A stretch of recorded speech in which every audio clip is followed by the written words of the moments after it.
ఒకప్పుడు ప్రశాంతమైన అడవిలో ఒక పంది తన చిన్న పిల్లలతో కలిసి పెద్ద ఓక్ చెట్టు కింద ఉన్న గుహలో నివసించేది. ఒకరోజు ఆకలితో ఉన్న ఒక తోడేలు అక్కడికి వచ్చింది.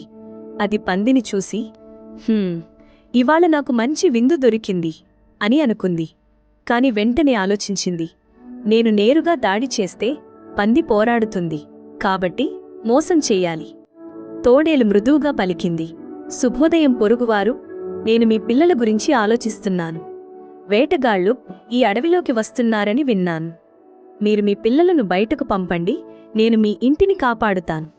పంది నవ్వుతూ, ధన్యవాదాలు తోడేలు, కాని నా పిల్లలు ఇక్కడే సురక్షితంగా ఉంటారు అంది. తోడేలు నిరాశతో వెళ్ళిపోయింది. మరుసటి రోజు తిరిగి వచ్చి, ప్రియమైన పంది, నేను ఒక పొలంలో తీపి వేర్లు కనుగొన్నాను. నీ పిల్లలను నాతో పంపు, నేను చూపిస్తాను అన్నాడు. పంది ప్రశాంతంగా, అది చాలా మంచిదే, కాని నా పిల్లలు ఇంకా చిన్నవారు, తర్వాత చూద్దాం అంది. తోడేలు కోపంతో వెళ్ళిపోయింది. కొద్ది రోజుల తర్వాత పంది తోడేలు ఒక నక్కతో మాట్లాడుతుండగా విన్నది. తోడేలు అన్నాడు, ఆ పంది చాలా తెలివైనది, నా మోసాలు ఏవీ పనిచేయలేదు. నక్క నవ్వుతూ, తన పిల్లలను ప్రేమించే తల్లి ఎవరినీ మోసపెట్టనివ్వదు అంది.